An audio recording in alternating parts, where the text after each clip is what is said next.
So rational functions and rational expressions. What are they? Well, first, a rational expression is an expression that has this form, p over q, where p and q are polynomials. So essentially, it's one polynomial divided by another.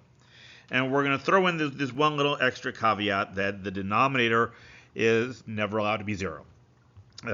Pretty obvious requirement, right? Because we can't divide by 0. So let's look at a couple of examples. This is a rational function. Excuse me. X squared plus 1 is a polynomial. X cubed minus 2x squared plus 4x minus 5 is a polynomial. We're dividing one by the other. There you go. This is a rational expression. The polynomial in the numerator isn't the most interesting polynomial in the world, but yeah, 2 counts, right? So yeah, that slips through. For that matter, this is a rational expression, right? You can think of this as 3x divided by 1. 3x is a polynomial, 1 is a polynomial, so there you go. Now, for our purposes, for everything we're going to be talking about in this section, this chapter here, we're really going to be interested in the first and second types. Our focus is going to be specifically on rational functions that have variables in the denominator, which in a sense are kind of the interesting ones. So, where is this rational expression undefined? Okay, very, very common question. You're sure to get asked this in a class. This goes to that part of the definition that says where q can't equal 0. Right? This expression is going to be undefined anywhere that denominator is equal to 0. And we can find those points easily enough. Right? I'm going to take x squared plus 3x plus 2. I'm going to set it equal to 0. And I'm going to solve this equation. Right? So if I factor that, it's x plus 2 times x plus 1. And if I set each of those factors equal to 0, right, x plus 2 equals 0 gives me x equals negative 2. X plus 1 equals 0 gives me x equals negative 1. And there you go. Right? Those are the two values that we cannot substitute into that expression for x. So let's look at this in a little more detail. I factored the denominator to x plus 1 times x plus 2. Right? So if I do that, this happens, right? X plus 1 over x squared plus 3x plus 2, that equals x plus 1 over x plus 1 times x plus 2. And now look, you've got that x plus 1 in the top and that x plus 1 in the bottom. So you could reasonably look at this and say, well, look, can I cancel those? And if I cancel them, right, I get 1 over x plus 2. And does that reduce the number of undefined points?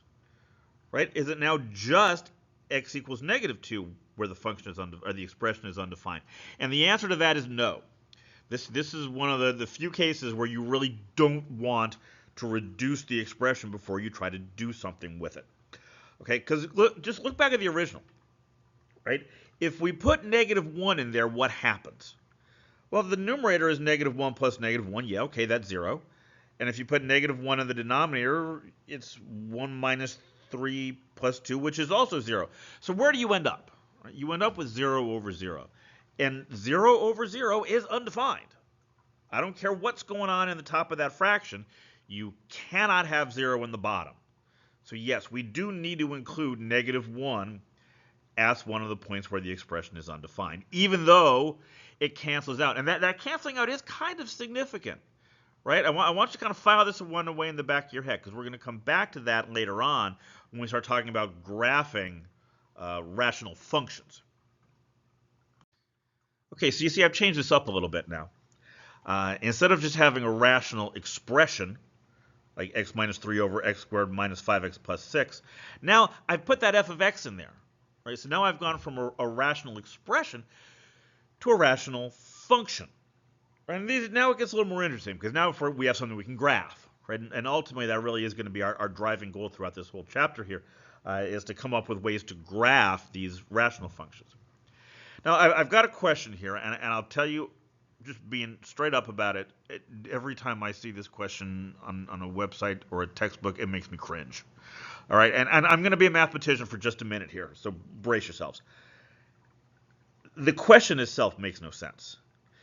To define a function, you have to do two things. First, you have to give me some kind of formula, like we've got here, And second, you have to tell me in advance what the domain and range of the function are. You can't come along after the fact and try to kind of figure out on your own what the domain is. So yes, I absolutely hate this question, but it comes up a lot, right? You see it a lot in textbooks and websites and so forth. So it's something I feel we need to stop and talk about. This goes back to that whole question of where is the function undefined, right? It's the domain of the function is going to be all real numbers except the ones where the denominator equals 0. Right? And we can find those points right, easily enough. I'm going to factor the denominator. Right, becomes x minus 3 times x minus 2. And if I set that equal to 0, we get two smaller equations. Right? X minus 3 equals 0 gives me x is equal to 3. X minus 2 equals 0 gives me x equals 2. And you got to remember, I know I'm saying equals here. It would almost be better to say not equals, right? Because we're trying to find the numbers that are, in a sense, out of bounds, the ones that you can't substitute into the function. So the function is undefined at those points, which means they are not in the domain. So how am I going to get my answer? Right? Because, I mean, this is great. We did all the calculations we need to. Now we have to answer the question. I'm going to do this using the interval notation. So I'm going to say the domain is equal to the interval from negative infinity up to 2. Notice I got parentheses there, right? That's saying 2 is not part of my answer. Union 2 up to 3. Union 3 up to positive infinity.